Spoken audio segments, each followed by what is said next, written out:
Where leaders sink or swim, the staffing conversation you'll have nearly every day isn't really about scheduling. It's about three things happening simultaneously: keeping labor cost within financial targets, maintaining safe clinical conditions for patients, and keeping the unit operationally functional.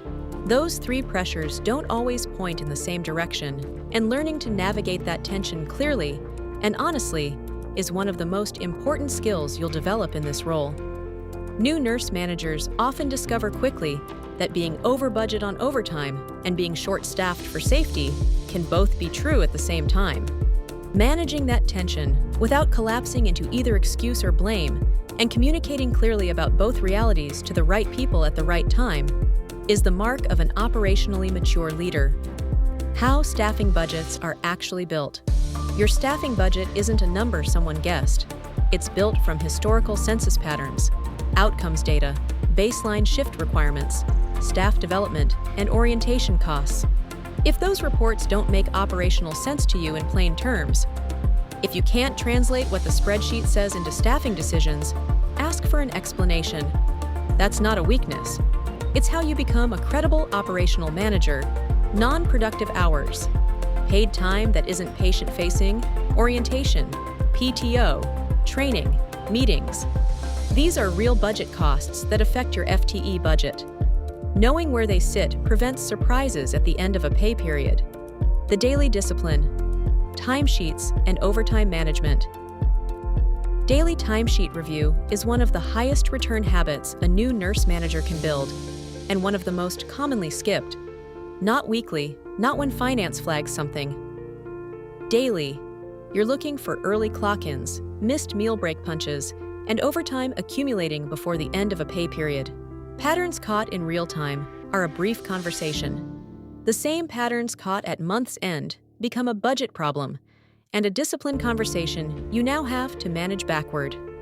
Train your staff on time and attendance expectations with the same intentionality you train clinical skills.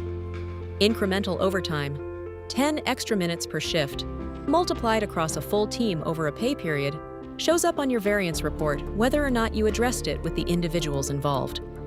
Consistently applied expectations are easier to enforce than inconsistently applied ones. Importantly, train your charge nurses to think about staffing in terms of clinical acuity, not just raw headcount. A unit with patients in active medical distress requiring close monitoring operates differently than one with stable patients, even if the number of nurses on the floor is identical.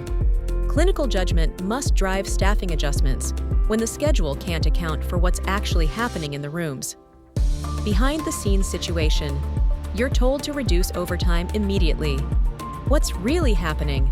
Someone above you is assessing financial stewardship.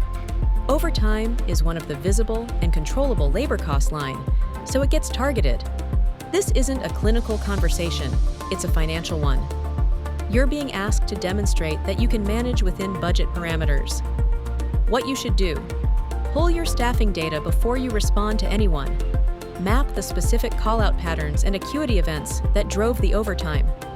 If cutting to target creates a genuine patient safety risk, document that clearly and say it directly with the supporting data. Bring an alternative. Here's what I can reduce right now. Here's what I can't without creating clinical risk, and here's the plan. Data-backed specificity is the professional standard in financial conversations. Pro tip: attend your daily census and capacity meeting without exception. Morning flash or bed huddles give you the day's picture before it arrives. Anticipated admissions, expected discharges, acuity flags. Managers who attend consistently stop being surprised by their afternoons. Managers who skip it are always catching up. Takeaways: every staffing decision is simultaneously a financial decision and a patient safety decision.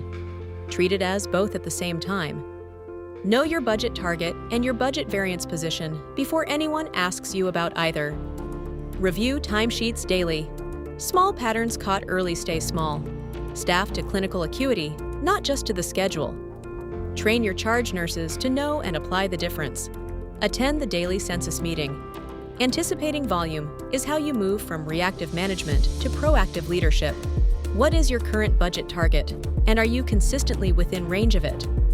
What are the 2 or 3 primary drivers of overtime on your unit right now? Does your scheduling policy address low census flex, acuity adjustments, and holiday coverage explicitly and in writing? When staffing is unsafe, what to do right now? This situation will occur in your tenure as a nursing leader. Not might occur, will, possibly in the first month. And the way you respond when it does will define your professional credibility more quickly and more permanently than almost any other single moment in the role. Unsafe staffing is not merely an operational inconvenience.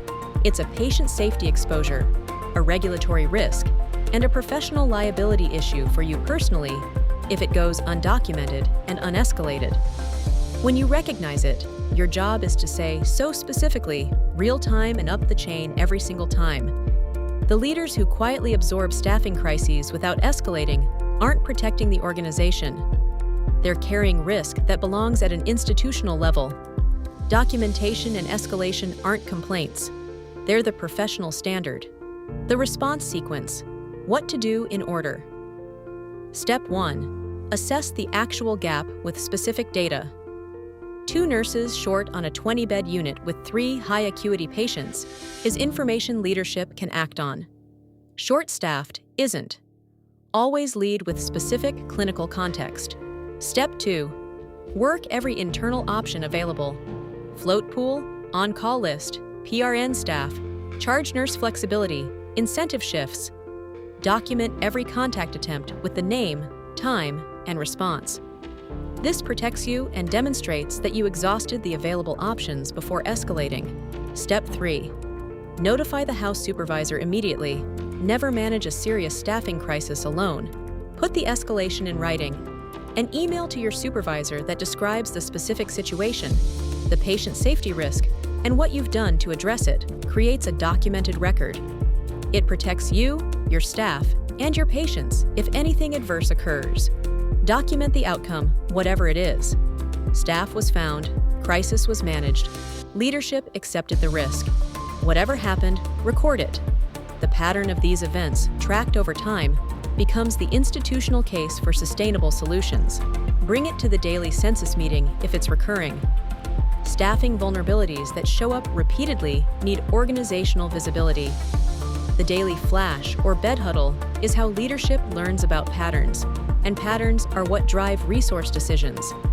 Escalating unsafe staffing is your professional responsibility. The leaders who document and escalate every genuine staffing crisis are building an institutional record that eventually changes the conversation at the organizational level. The ones who absorb it in silence confirm that the current model is workable. Both choices have consequences. Only one of them is professionally defensible. Every unsafe staffing event sits at the intersection of 3 real pressures: the financial pressure to stay within labor targets, the clinical pressure to deliver safe care, and the operational pressure to keep the unit functional. None of those pressures disappear when they conflict. Your role isn't to resolve the conflict single-handedly. It's to make the trade-offs visible to the people who have the authority to resolve it at the organizational level. When you bring a staffing safety concern to leadership with specific data, you're doing exactly what responsible nursing leadership requires. You're surfacing the real operational picture so that decisions get made with accurate information attached to them. That's not insubordination. That's the job.